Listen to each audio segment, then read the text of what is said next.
Chapter 32. 2 days later, a new kid was assigned to Group D. His name was Brian, but X-Ray called him Twitch because he was always fidgeting. Twitch was assigned Zero's bed and Zero's crate. Vacancies don't last long at Camp Green Lake. Twitch had been arrested for stealing a car. He claimed he could break into a car, disconnect the alarm, and hotwire the engine, all in less than a minute. I never planned to, steal one, he told them. But sometimes, I just walk past a real nice car and parked in a deserted area, and I just start twitching. If you think I twitch now, you should see me when I'm around a car. The next thing I know, I'm behind the wheel. Stanley lay on his scratchy sheets. It occurred to him that his cot no longer smelled bad. He wondered if the smell had gone away or if he had just gotten used to it. Hey, caveman, said Twitch. Do we really have to wake up at 4:30? You get used to it, Stanley told him. It's the coolest part of the day. He tried not to think about Zero. It was too late. Either he'd made it to Big Thumb, or... What worried him the most, however, wasn't that it was too late. What worried him the most, what really ate at his insides, was the fear that it wasn't too late. What if Zero was still alive, desperately crawling across the dirt, searching for water? He tried to force the image out of his mind. The next morning, out on the lake, Stanley listened as Mr. Sir told Twitch the requirements for his hole. As wide and as deep as your shovel. Twitch fidgeted. His fingers drummed against the wooden shaft of his shovel, and his neck moved from side to side. You won't be twitching so much after digging all day, Mr. Sir had told him. You won't have the strength to wiggle your pinky. He popped some sunflower seeds into his mouth, deftly chewed them, and spit out the shells.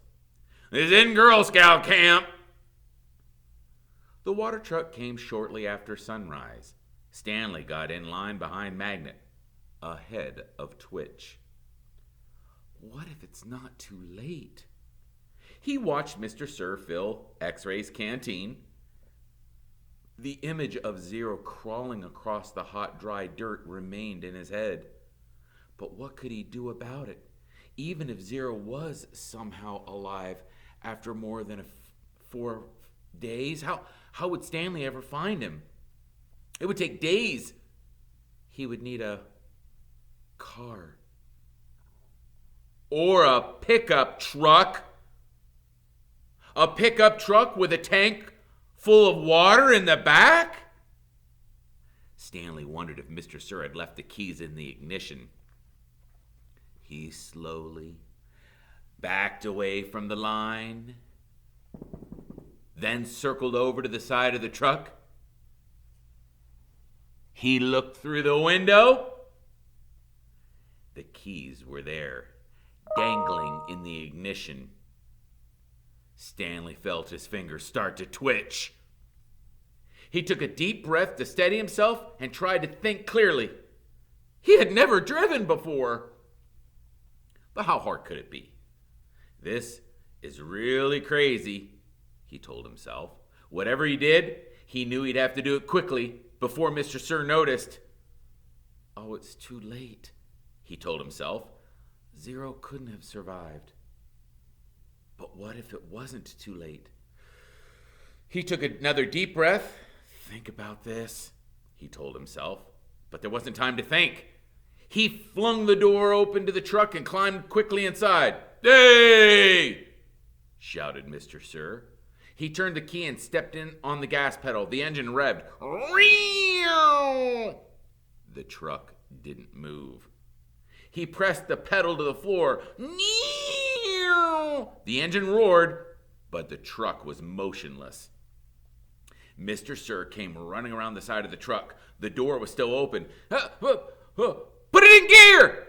Shouted Twitch. The gear shift was on the floor next to the seat. Stanley pulled the lever back until the arrow pointed to the letter D for drive. Boom!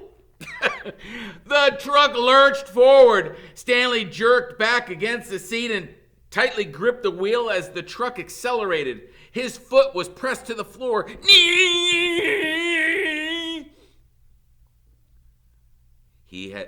The truck went faster and faster across the dry lake bed. It bounced over a pile of dirt. Suddenly, Stanley was slammed forward. Kaboom!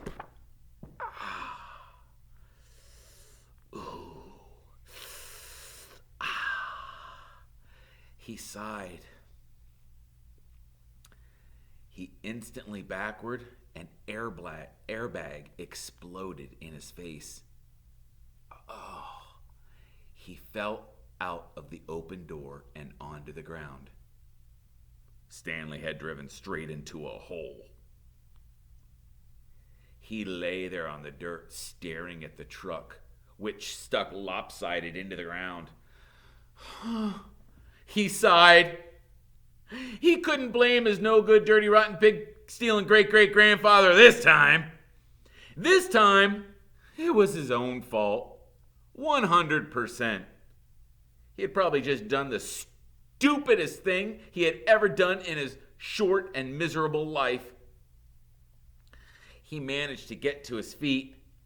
He was sore, but didn't think he had broken any bones.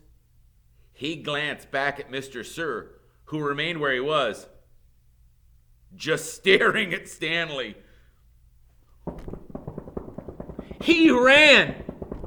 His canteen was strapped around his neck. It banged against his chest as he ran, and every time it hit against him, it reminded him that his canteen was empty. Empty.